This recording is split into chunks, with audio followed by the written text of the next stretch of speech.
As-salamu Alaykum. Hello kids. Insha'Allah, today I am going to tell you about one of the most important prophets mentioned in the Holy Quran. It is the story of Prophet Musa alayhi salam. In Islam, Prophet Musa is loved and respected. He was both a prophet and a messenger of Allah subhanahu wa ta'ala. God mentions his name more than 120 times in the Quran. It is the longest and most detailed story of a prophet in the Holy Quran. Are you ready to hear his story? Now listen carefully. Bismillah.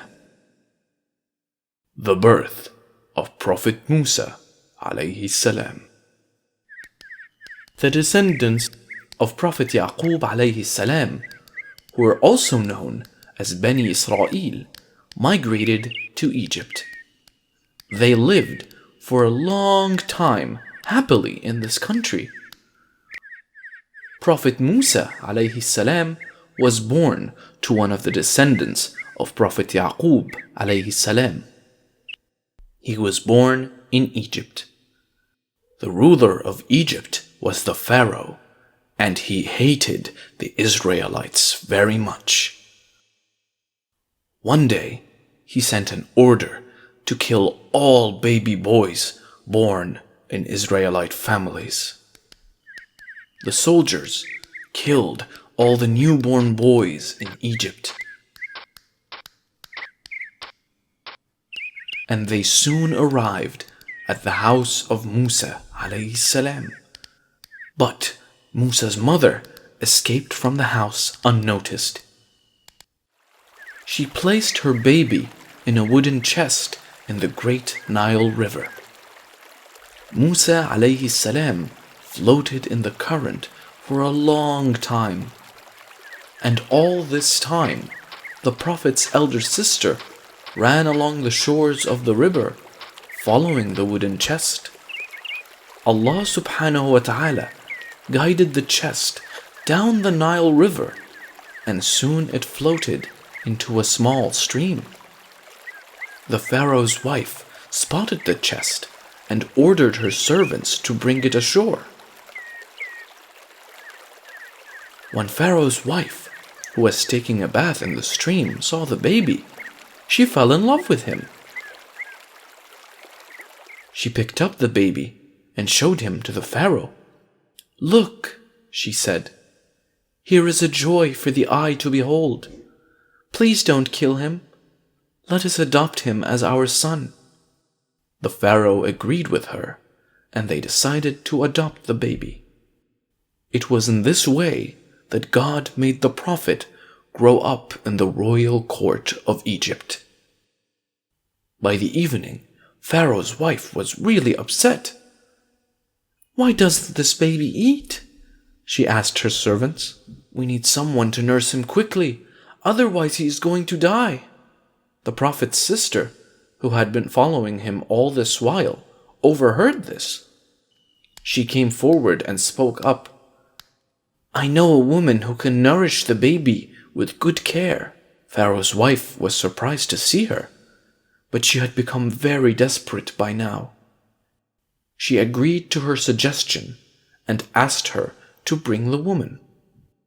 In the meantime, the Prophet's mother was weeping bitterly at the thought of her little boy. Allah subhanahu wa ta'ala knows how much a mother loves her child.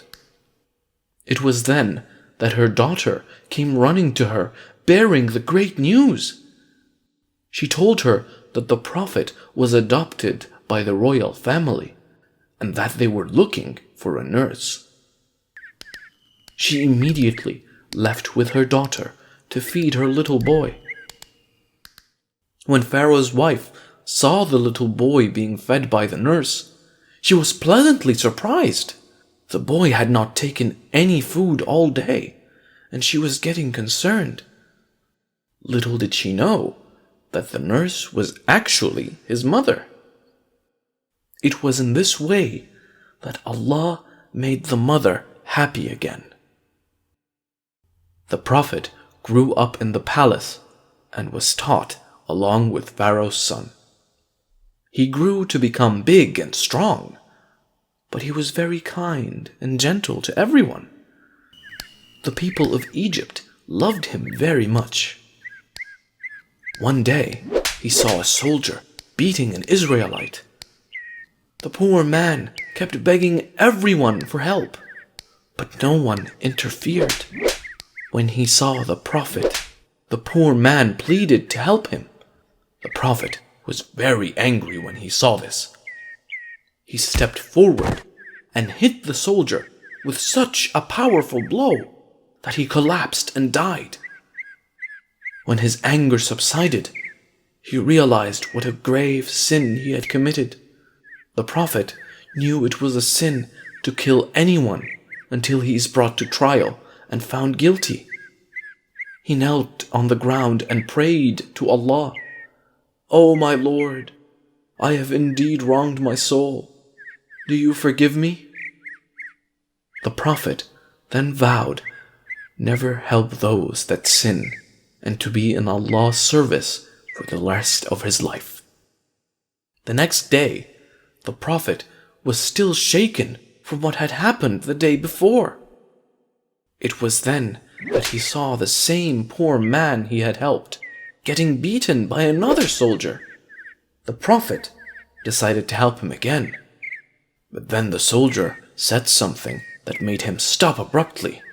He said, "Oh Musa, are you going to kill me the same way you killed that man yesterday?"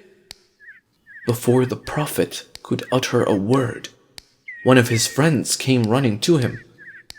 "Musa, the Egyptian chiefs know what you did. They are coming to arrest you. Get away while you still can." The Prophet then asked Allah to save him from these sinful people. He then left the city to the land of Midian. Little did he know that he was about to encounter many adventures in his life devoted to the service of Allah subhanahu wa ta'ala. He walked through the deserts for many days to reach Midian. It was then that he stumbled upon a small oasis which had several trees and a water hole.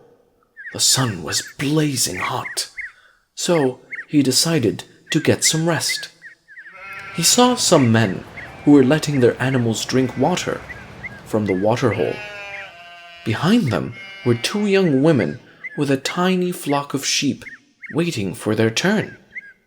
After some time, he called out to the women, "What's wrong? Why don't you let your sheep drink water?" The women told him that they couldn't because the men won't let them till they finish. When the Prophet heard this, he got up and steered their sheep toward the water, letting them drink. The men grumbled at first, but when they saw how big and strong the Prophet was, they stopped their grumbling and stayed back. The two women were grateful for the Prophet's help. He went back and sat under the cool shade of a tree, and the women took their flock of sheep back home. After some time, one of the women returned and asked him to come meet their father. The Prophet agreed and went with her. He reached their house and introduced himself to their father. The Prophet told the old man his story. The father found the Prophet to be a very good man, so he offered one of his daughters to him in marriage. He had become old and needed a young man to help with the care of animals. The Prophet agreed, and he got married to one of his daughters. It was a happy marriage, and he took care of the animals. Did you enjoy the video, kids? Insha'Allah, in the next episode, I will tell you the story of how the Prophet returned to Egypt and saved the Israelites. If you liked the video, don't forget to click that subscribe button and the notification icon to keep updated on all our videos. Don't forget to share the video with your friends as well. That's all for today. Goodbye!